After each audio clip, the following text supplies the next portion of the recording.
Cinema मतलब होता है बच्चों मूवीज, फिल्म। ठीक है, कि पहले आपको पता होगा, अगर आपने कहीं सुना है तो, कि पहले के समय में मूक फिल्मों का जमाना था। मूक फिल्में यानी कि जहां पर सिर्फ हाव भाव इशारों से व्यक्त किए जाते थे। ठीक है, बोल आवाज फिल्मों में नहीं सुनाई देती थी। उसके बाद फिल्मों में आवाज यानी कि रिकॉर्डिंग का काम भी शुरू किया गया। तो देखो बच्चों, भारतीय सिनेमा में 14 मार्च 1931 का दिन बहुत बड़े परिवर्तन का दिन था। कौन सा दिन? 14 मार्च 1931 का दिन। इस दिन सिनेमा जगत में एक क्रांतिकारी परिवर्तन हुआ, यानी कि बहुत बड़ा परिवर्तन आया। इस दिन भारत की पहली सवाक फिल्म आलम आरा का प्रदर्शन हुआ।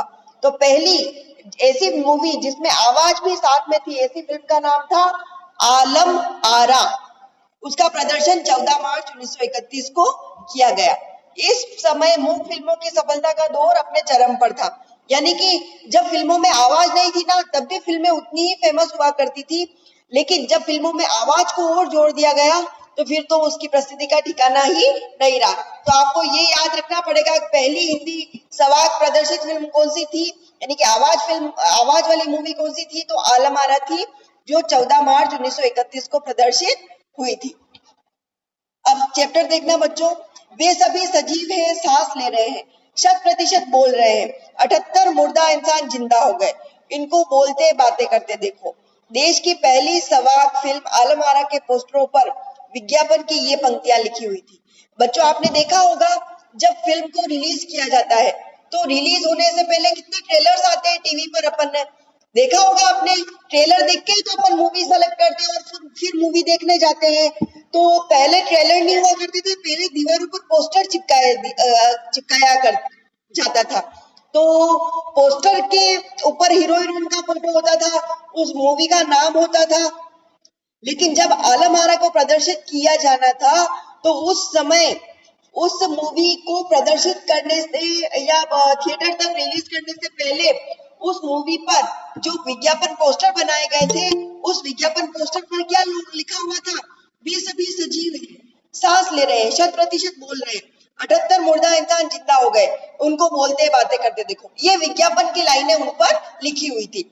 जो फिल्म का जो पोस्टर बना था ना, उस पोस्टर पर ये सारी लाइनें लिखी हुई थी।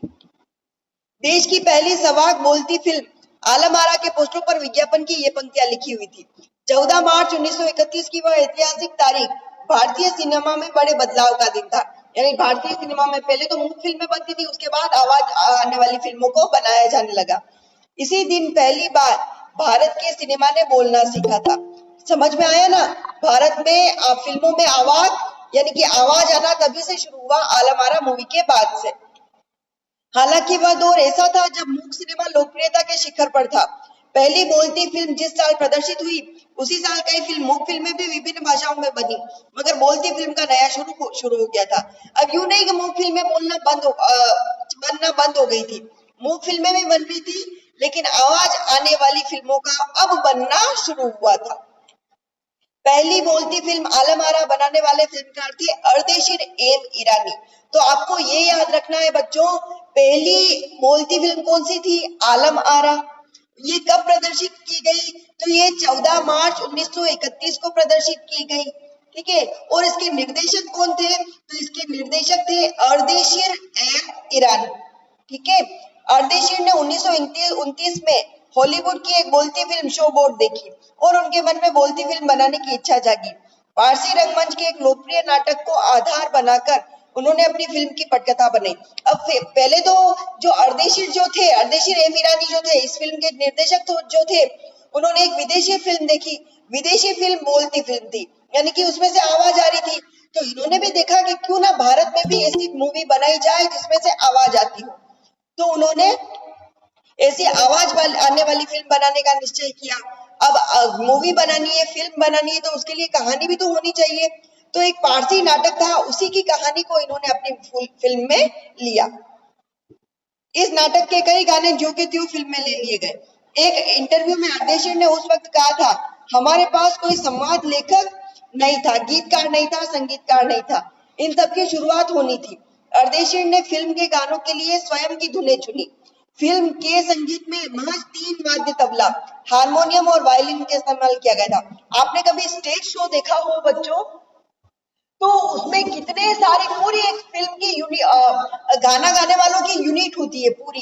तो हर वाद्य यंत्र जो म्यूजिशियन होते हैं उनके पास हर तरह का बाजा होता है, वाद्य यंत्र होता है, तरह तरह की उसमें से धुनें निकाली जाती है। अब तो भारत में मूवी का जो साम्राज्य है बहुत विकसित हो चुका है, लेकिन पहले के समय में बच्चों जब ये मूवी बनी थी आलम आरा, तो इसमें खाली 3 वाद्य यंत्रों का प्रयोग किया गया था, वाद्य तबला, हारमोनियम और वायलिन। खाली 3 वाद्य यंत्रों के साथ इन्होंने फिल्म में गाने शूट किए। आलम आरा में संगीतकार या गीतकार में स्वतंत्र रूप से किसी का नाम नहीं डाला गया था। जैसे आपको पता होगा कि जब फिल्म शुरू होती है तो उससे पहले टाइटल्स आते हैं, उसके हीरो हीरोइन के नाम, डायरेक्टर और फिर पूरी यूनिट का नाम आता है। लेकिन क्योंकि आलम आरा में तो कोई स्वतंत्र गायक तो था ही नहीं, सभी उस फारसी नाटक से गाने लिए गए थे, तो इसीलिए किसी का नाम डायरेक्टर या इसमें संगीतकार में नहीं लिया गया था। इस फिल्म में पहले पार्श्व गायक बने WMS खान। पहला गाना था दे दे खुदा के नाम पर प्यारे अगर देने की ताकत है। आलम आरा का संगीत उस समय डिस्क फॉर्म में रिकॉर्ड नहीं किया जा सका था। फिल्म की शूटिंग शुरू हुई तो साउंड के कारण ही इसकी शूटिंग रात में करनी पड़ती थी। मूक युग की अधिकतर फिल्मों को दिन के प्रकाश में शूट कर लिया जाता था, मगर आलम आरा की शूटिंग रात में होने के कारण इसमें कृत्रिम प्रकाश की व्यवस्था करनी पड़ी। इस फिल्म की एक और विशेषता, इस फिल्म की शूटिंग रात को की गई थी, क्योंकि अगर दिन में करते तो चारों तरफ से आवाज आती। पहले इतनी सुविधा थोड़ी थी, पहले कैमरा इतना डेवलप नहीं हुआ था कि बाकी की सारी आवाजों को दबा सके, तो तरह तरह की आवाजों से बचने के लिए इस फिल्म में रात को शूट करना पड़ा। और सारी दूसरी फैसिलिटीज यानी लाइट्स वगैरह की प्राकृतिक नहीं थी। जब भाई दिन में तो सूर्य का उजाला होता है तो रोशनी की जरूरत नहीं पड़ती, लेकिन रात में इनको फिर कृत्रिम रोशनी की यानी लाइट वगैरह की व्यवस्था करनी पड़ी थी। यहीं से प्रकाश प्रणाली बनी जो आगे फिल्म निर्माण का जरूरी हिस्सा बनी। आलम आरा ने भविष्य के कई स्टार और तकनीशियन तो दिए ही, अर्देशीर की कंपनी तक ने भारतीय सिनेमा के लिए 150 से अधिक मूक और लगभग 100 संवाद फिल्में बनाई थी। बाद में इन अर्देशीर की जो निर्देशक थे इन्होंने बहुत सारी फिल्मों का निर्माण किया था। Alam Ara film Arabian nights जैसी फैंटेसी थी। अरेबियन नाइट्स देखिए, उसमें वो अरेबियन चोर होते हैं, आपने ये कार्टून सीरीज आती है अरेबियन नाइट्स की पूरी, तो उसी के जैसी ये फैंटेसी जादू वाली पिक्चर थी। फिल्म ने हिंदी उर्दू के मेघ वाली हिंदुस्तानी भाषा का लोकप्रिय बना। मतलब जो इसमें लैंग्वेज यूज की गई थी वो मिली जुली हिंदुस्तानी भाषा थी, मतलब उसमें हिंदी भाषा के शब्द भी थे, उर्दू भाषा के शब्द भी थे, तो कुल मिलाकर अपन उस भाषा को हिंदुस्तानी भाषा बोल सकते हैं। इसमें गीत, संगीत तथा नृत्य के अनोखे संयोजन थे। फिल्म की गायिका जुबेदा थी। गायिका कौन थी? जुबेदा। ठीक है। नायक थे विट्ठल। हीरो का नाम क्या था? विट्ठल। वे उस दर के सर्वाधिक पारिश्रमिक पाने वाले स्टार थे। यानी कि जैसे अभी शाहरुख खान को इनको सबसे ज्यादा पैसे मिलते हैं ना, उसी तरह से उस समय के फेमस हीरो थे विट्ठल, उनको सबसे ज्यादा पैसे उस समय मिला करते थे। उनके चयन को लेकर भी एक किस्सा काफी चर्चित है। विट्ठल को उर्दू बोलने में मुश्किलें आती थी। पहले उनका बतौर नायक चयन किया गया, मगर इसी कमी के कारण उन्हें हटाकर उनकी जगह महबूब को नायक बना दिया गया। विट्ठल नाराज हो गए और अपना हक पाने के लिए उन्होंने मुकदमा कर दिया। उस दौर में उनका मुकदमा मोहम्मद अली जिन्ना ने लड़ा। तो जो तब के मोहम्मद अली जिन्ना कौन? जिन्होंने पाकिस्तान को अलग करवाया था, तो उन्होंने उनका केस लड़ा था। ठीक है। विट्ठल मुकदमा जीते और भारत की पहली बोलती फिल्म के नायक बने। तो आया समझ में? अब इस फिल्म की स्टार कास्ट के लिए भी मुकदमे लड़े गए थे, लड़ाई झगड़े हो गए थे। तो विट्ठल को क्योंकि उर्दू बोलना नहीं आता था तो पहले उनको हटा दिया और महमूद को नायक चुना गया। लेकिन उन्होंने मुकदमा लड़ा, और मुकदमा उनकी तरफ से किसने लड़ा था? मोहम्मद अली जिन्ना ने। और वो मुकदमा जीते और उसके बाद उनको हीरो बनाया गया। विट्ठल मुकदमा जीते और भारत की पहली बोलती फिल्म के नायक बने। उनकी कामयाबी आगे भी जारी रही, बाद में वो बहुत फेमस हो गए थे।